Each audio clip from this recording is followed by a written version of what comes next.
gusto ko rin kay Kim. Ngayon gusto ko na kay Kim. Parang feeling ko mabait si Kim. Pakiramdam ko mabait si Kim. Malamang sa malamang, sinasama ni Paolo si Kimi para makabanding yung kanyang pamilya.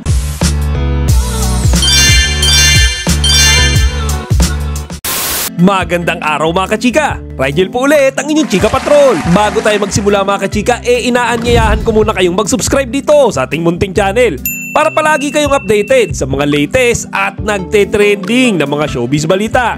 Botong-boto ang kapatid ni Paolo Abilino na si Gab Abilino kay Kim Chiu. Yan mga kachika, ang usap-usapan ngayong araw doon sa mga Kim Pao fans na nakapanood ng kanyang livestream. Totoo mga kachika, para sa akin bago itong balitang ito kasi di ba madalas yung nagbibigay ng kanilang mga opinion yung nasa side ni Kimi. Ngayon lang first time ever na may nagsalita doon naman sa pamilya ni Paolo. Ngayon mga kachika, kanina kasi habang nagla-livestream etong ang si Gab Abilino, madami siyang viewers na nagtatanong kung ano na nga ba ang estado ng kanyang kuya na si Paolo at ni Kim Chiu. Ngayon mga kachika, dinerecha niya nang sabihin na hindi niya pa alam sa kasalukuyan. Pero botong-boto daw siya mga kachika kay Kimi.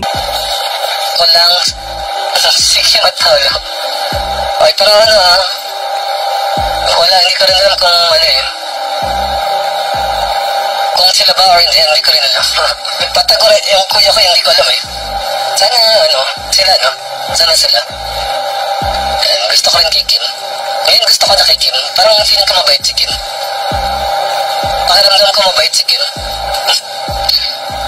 Hindi ko alam kung ako lang nakapansin dyan mga kachika, kasi yung statement niya dyan, sinabi niya na ngayon gusto ko na kay Kim. Siguro mga kachika, nung hindi niya pa masyadong nakikilala si Kimi noon, hindi pa siya boto dito para sa kuya niya. Kaya naisip ko dyan mga kachika, malamang sa malamang sinasama ni Paolo si Kimi para makabanding yung kanyang pamilya. Partikular na etong si Gab. Alam niyo yun, para mas makilala ng Abilino family si Kim, mas maging close sila at mas maging komportable sila sa isa't isa. At napakagandang senyales niyan mga kachika, kasi yung moment na ipinapakilala pala ni Paolo si Kimi sa kanyang pamilya, ibig sabihin special si Kim para sa kanya. Kaya mga Kim Pao fans, abang-abang lang muna tayo kasi baka ang susunod na magbibigay na ng feedback kay Kimi yung parents na ni Paolo Abilino.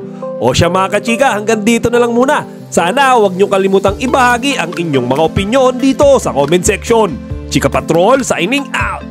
Chika, huwag niyong kalimutan mag-like, comment, and subscribe. Para sa iba pang mga celebrity news, i-click lamang ang mga videos na ito.